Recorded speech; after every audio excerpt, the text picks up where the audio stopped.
اندھیری رات، سرد ہوائیں اور دور قہر میں ایک قبیلہ جس کی قسمت میں بکھر جانا لکھا تھا، مگر ان بکھرے ہوں میں ایک ایسا بچہ پیدا ہوا جس کی آنکھوں میں پورے زمانے کو جھکانے کا خواب پڑ رہا تھا۔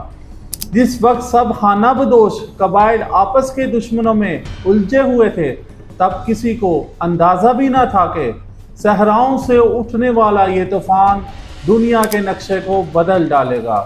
تیموجن، جسے بعد میں دنیا چنگیز خان کے نام سے جانے گی، اپنی ابتدائی زندگی میں صرف بقا کی جدوجہد کرتا رہا۔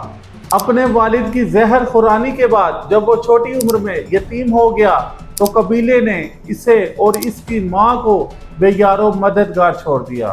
بھوک، ظلم اور رسوائی نے اس کے دل میں وہ آگ پیدا کی جس نے بعد میں پورے ایشیا کو اپنی لپیٹ میں لے لیا۔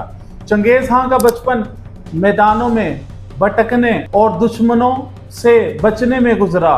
ہر دن ایک نئی آزمائش، ہر رات ایک نئی فاقہ کشی، مگر اس بچے نے ہار نہیں مانی۔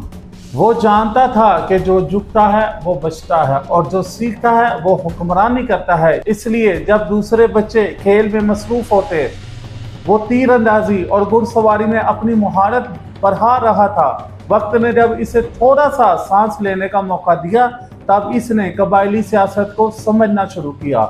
دوستی، دشمنی اور معاہدوں کے پیچیدہ جال میں سے گزر کر وہ اپنی طاقت کو چھپ کے بڑھاتا گیا۔ کچھ سالوں میں تیموجن نے اپنے وفادار ساتھیوں کی ایک چھوٹی سی جماعت جمع کر لی، جو اس کی ہر بات پر جان قربان کرنے کو تیار تھے۔ اس کا اصول سادہ تھا: وفاداری کا صلہ عزت اور بے وفائی کا انجام تباہی۔ جب پہلی بار اس نے ایک بڑا قبیلہ اپنے ساتھ ملا لیا، تب دنیا نے جانا کہ یہ کوئی معمولی خانہ بدوش نہیں، بلکہ ایک چالاک دماغ اور فولادی ارادے کا مالک ہے۔ دشمن حیران تھے کہ بغیر بڑے لشکر کے یہ نوجوان اتنے قبیلے کیسے زیر کر رہا تھا، لیکن راز اس کی ذہانت اور بے مثال منصوبہ بندی میں تھا۔ وہ لڑائی سے پہلے دشمن کی نفسیات کو فتح کر لیتا، میدان میں تو بس انجام لکھنا باقی رہتا تھا۔ چنگیز خان کی سب سے بڑی جنگ اپنے ہی لوگوں کے خلاف تھی۔ منگول قبائل صدیوں سے آپس میں برسرے بیکار تھے۔ انہیں متحد کرنا سمندر کو پیالے میں قید کرنے جیسا تھا، مگر وہ جانتا تھا کہ اگر یہ ہو گیا تو دنیا پر حکمرانی کا خواب سچ ہو سکتا ہے۔ سالوں کی محنت، معاہدوں، دھوکہ دہی اور خون ریزی کے بعد آخرکار اس نے تمام منگول قبائل کو ایک جھنڈے تلے اکٹھا کر دیا۔ 1206 عیسوی میں اس کا تاج پوشی کا منظر تاریخ کا ایک ایسا لمحہ تھا جب ایک معمولی خانہ بدوش چنگیز خان کے لقب سے باضابطہ طور پر دنیا کی سب سے خطرناک قوم کا سپہ سالار بن گیا۔ کہانی یہاں ختم نہیں ہوتی، یہ تو صرف آغاز تھا۔ سلطنت کی بنیاد رکھنے کے بعد اس نے آنکھیں چین، خوارزم اور فارس کی طرف گھما لی۔ ہر شہر جو اس کے سامنے آیا یا تو خاک میں مل گیا یا وفاداری پر مجبور ہو گیا۔